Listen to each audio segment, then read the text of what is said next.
Any time ساتھ دینے والی ذات ہو، وہ ذات ہے محمد عربی صلی اللہ علیہ وسلم۔ اے ایمان والیو، رب کا بڑا احسان ہے کہ یہ نبی تم میں بھیجا۔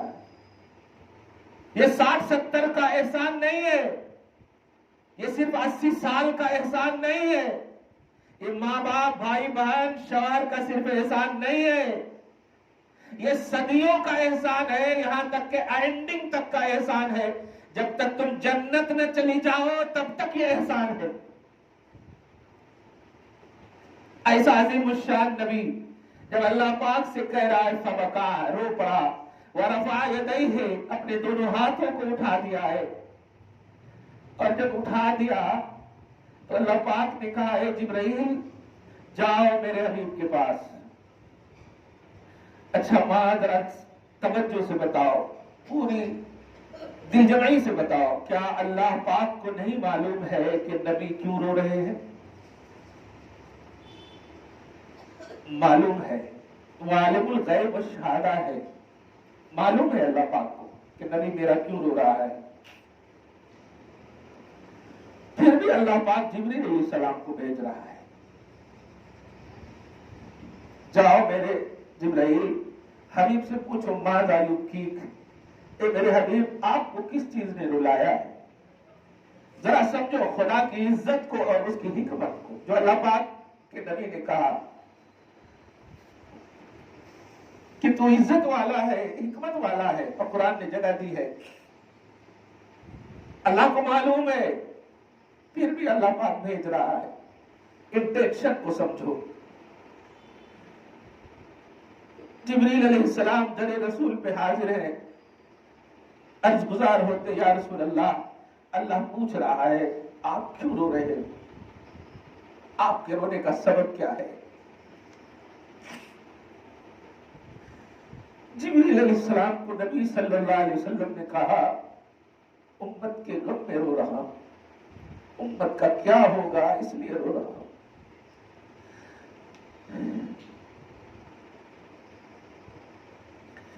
جبریل علیہ السلام اپنی نوری شان کے ساتھ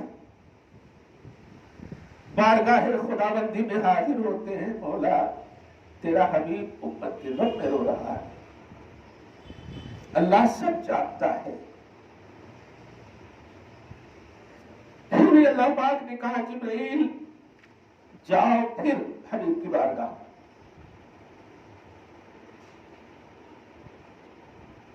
اے اللہ تو واقعی رحمان ہے، تو کتنا حبیب کو چاہتا ہے کہ حبیب جو چاہتا ہے وہ بھی چاہتا ہے، تو کتنا چاہتا ہے۔ جبرائیل جاؤ اور اب ماجرا نہ پوچھنا، اب رونے کا نتیجہ دینا، رزلٹ تو جا کر میرے حبیب کو، اور جا کر کہو اے حبیب آپ امت کے غم میں نہ روئیے، اللہ پاک کو اس کی شان کے مطابق کہہ رہا ہے میرے حبیب نہ رو، تکلیف ہوتی ہے مجھے۔ اِنَّا سَنُرْضِيكَ فِي أُمَّتِكَ، میرا وعدہ ہے کہ ان قریب آپ کو آپ کا رب آپ کی امت کے سلسلے میں راضی کر کے رہے گا، ان قریب آپ کو آپ کا رب راضی فرمائے گا آپ کی امت کے سلسلے میں، وَلَا نَسُوءُكَ، اور آپ کا دکھ نہیں دیکھے گا، آپ کو دکھ نہیں دے گا۔ آپ کو دکھ ہوتا ہے نا جب گناہگار امت کے گناہوں کو دیکھتے ہو، رات کی تاریکیوں میں یا دن کے اجالوں میں، جب وہ گناہگار گناہ کرتی ہے آپ کی امت، تو آپ کو تکلیف ہوتی ہے نا۔ میں وعدہ کرتا ہوں کہ باغی نہ ہو آپ کی امت، گستاخ نہ ہو آپ کی امت، گناہوں کا سمندر کے جھاگ کے برابر بھی ہوگا ان کے گناہ، تو آپ کی رضا کی خاطر گناہ کو معاف کر دوں گا۔ میرے حبیب نہ رو۔ حبیب نے جب یہ وعدہ الہیہ سنا، شان کے مطابق اسی حال میں رو پڑے اور خوش ہو گئے۔ اللہ پاک کا یہ وعدہ نبی صلی اللہ علیہ وسلم کے کان مبارک سے جب ٹکرایا، نبی خوش ہو گئے۔ امتیوں بتاؤ کیا اس رونے کا احسان چکا پاؤ گی؟ ہے تمہارے پاس بدل، ہے ریپلیسمنٹ؟ تمہارے رونے میں کچھ نہ کچھ تو فائدے کا، کچھ نہ کچھ تو مفاد کا کانسیپٹ عنوان رہتا ہے. بتاؤ یہ نبی کیوں رو رہا ہے؟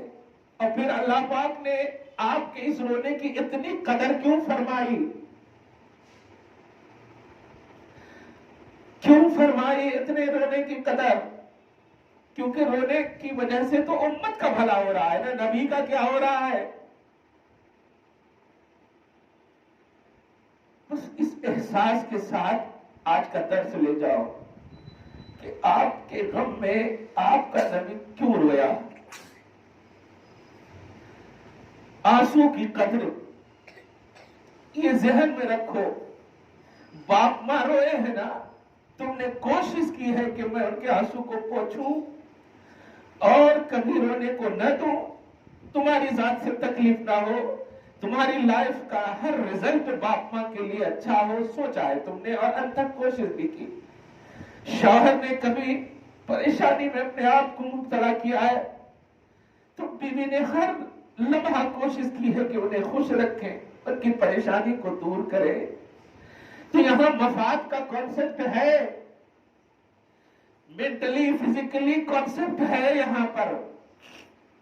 لیکن بتا، جنت میں تمہیں نبی دیکھنا چاہتے ہیں، نبی کا کیا ہے اس میں؟ نبی کا کیا بھلا ہے؟ کیوں رو رہے ہیں نبی؟ اس احساس کو اگر دل میں رکھ لو گے نا تو کبھی انشاءاللہ تمہارے سینے میں غیر کی شراکت نہیں آئے گی، غیر کی وہ محبت نہیں آئے گی جو مصطفیٰ کو رلائے گی. کیونکہ تمہیں یہ احساس تمہارے اسٹرانگنس کو بڑھائے گا کہ نہیں، اب یہ دل، اب یہ سینہ ظاہری مفاد کے لیے کسی سے محبت نہیں کر سکتا. اب اگر کرے گا بھی تو صرف شریعت کے لیے، صرف رسول کو راضی کرنے کے لیے، صرف اللہ اس کے رسول کی رضا کے لیے، چاہے رات کی تاریکیاں ہو یا دن کے اجالے ہو. اب یہ شراکت محبت یہ دل برداشت نہیں کرے گا. اب اگر محبت ہوگی بھی تو اللہ اس کے رسول کی رضا کے لیے. اگر یہ آنسو مصطفیٰ تمہیں یاد رہیں گے تو تمہاری لائف بخدا دنیاوی بھی ہمیشہ کے لیے سیکورٹ ہو جائے گی، اور صبح قیامت تک بھی اور مرنے کے بعد بھی قبر بھی منور ہوں گے ماں، حشر بھی ہولناکی سے بچو گی، جنت میں بھی مسکراتی ہوئی جاؤ گی. اس لیے کہ 2 دن یا 3 دن جو بھی ہے، ممکن ہے تم روزہ بھی رکھو، یہ بھی نبی کی سنت ہے، لیکن اسے بیس نہ بنانا. روزہ رکھو، ثواب تمہیں ملے گا. نبی کو کیا ہوگا؟ روزہ کا ثواب تو تمہیں ملے گا. لیکن اگر اس روزے میں تم نے نبی کے خوش کرنے کی نیت کر لی کہ آقا ہم اس لیے رکھ رہے ہیں تاکہ آپ خوش ہو جاؤ، آپ جو ہمارے غم میں روئے ہو، ہماری مغفرت کے لیے روئے ہو، ہماری بخشش کے لیے روئے ہو، ہمارے گناہوں کے میٹنے کے لیے روئے ہو، آقا بس اس لیے رکھ رہی ہو، تو جا کر کے یقین جانو کچھ تو حق ادا کرنے کی بات ہوگی. ورنہ ون سائڈڈ نبی تو خوب روئے تمہارے غم میں، تم نے کتنے آنسو گرائے ہیں اس نبی کے غم، تم نے کب حق ادا کرنے کے لیے سوچے ہیں. اس لیے کوئی نیگیٹو تھنکنگ نہ لانا، نبی کو خوش کرنے کے لیے کچھ بھی عمل کرو. میں ہمیشہ ایک حدیث پاک بولتا ہوں، اللہ نے نہیں فرمایا بندو نماز پڑھو تو میری آنکھوں کی ٹھنڈک ہوگی، پہنچے گی، نہیں. نبی فرماتے ہیں قرۃ عینی فی الصلاۃ، میری امتیو نماز جب تم پڑھتی ہو نا تو آنکھوں کو ٹھنڈک میرے پہنچتی. تو سوچو افضل العبادات، جو سب سے بڑی عبادت ہے نماز، وہ جب تم پڑھتے ہو تو نبی خوش ہوتے، نبی کی خوشی مقصود ہوتی ہے. اب کون سی ایسی عبادت ہے؟ ابھی روزہ رکھو گی، یہ نفل روزہ ہے، یہ فرض و واجب نہیں ہے. تو عبادتوں میں سب سے بڑی عبادت جب نبی کی خوشی کے لیے ہے، نگاہ مصطفیٰ نظر رسول کو خوش کرنے کے لیے، رضائے رسول کے لیے ہے، تو اب کوئی ایسا عمل اور کوئی ایسا فعل نہ کرنا جس سے نبی نہ خوش ہو۔ دل لاؤ ایسا، ماں تنہائی میں بیٹھو اور ان باتوں کو یاد کرو۔ یہ سب کے سامنے نہیں روئے ہیں، شکایت کر کے ماں باپ کی طرح نہیں روئے ہیں، اولاد کی شکایت کرنے والے ماں باپ کہ میرے بیٹے خراب ہے، میری بیٹیاں خراب ہے، وہ آنسو نہیں ہے۔ وہ شوہر اپنے دوستوں کے پاس بیوی کی توہین کر کے نہیں رویا ہے۔ اگر یہ نبی رویا ہے تو جنگلوں میں رویا ہے، پہاڑوں میں رویا ہے، تنہائی میں رویا ہے، کسی نے نہیں دیکھا، 3 دن تک رویا ہے۔ جب صحابہ نے پوچھا کہ نبی کہاں ہے، دیکھا نہیں گیا، تو چلے گئے جنگل، چلے گئے پہاڑ،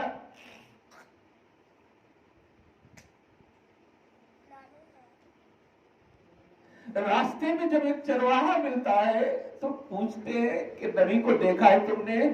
اس چرواہے نے کہا نبی کو تو نہیں دیکھا ہے، لیکن میری بکریاں 3 دن سے صرف رو ہی رہی ہے اور چرنا بند کر دی ہے، اور اس پہاڑ کی طرف سے ایک آواز رونے کی آتی ہے، جب بھی آواز آتی ہے بکریاں چرنا بند کر دیتی ہے، آنسو گر رہے ہیں، سمجھ نہیں رہا ہوں۔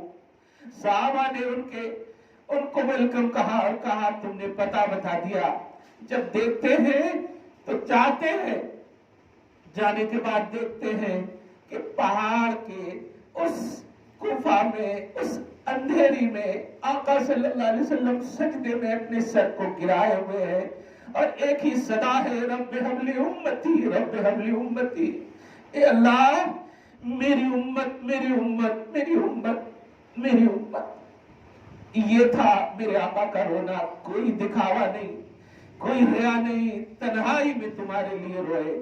ماں اپنے دل کو اس نبی کے لیے اٹھے رکھنا، انشاءاللہ یہ عید میلاد النبی تمہارے لیے پوری لائف عید اور خوشیوں کا سامان کریں گی، اور رسول انقلاب کے صدقے میں تمہاری زندگی میں انقلاب لائے گی۔ دعا ہے اللہ آپ کو خوش رکھے اور شاد رکھے۔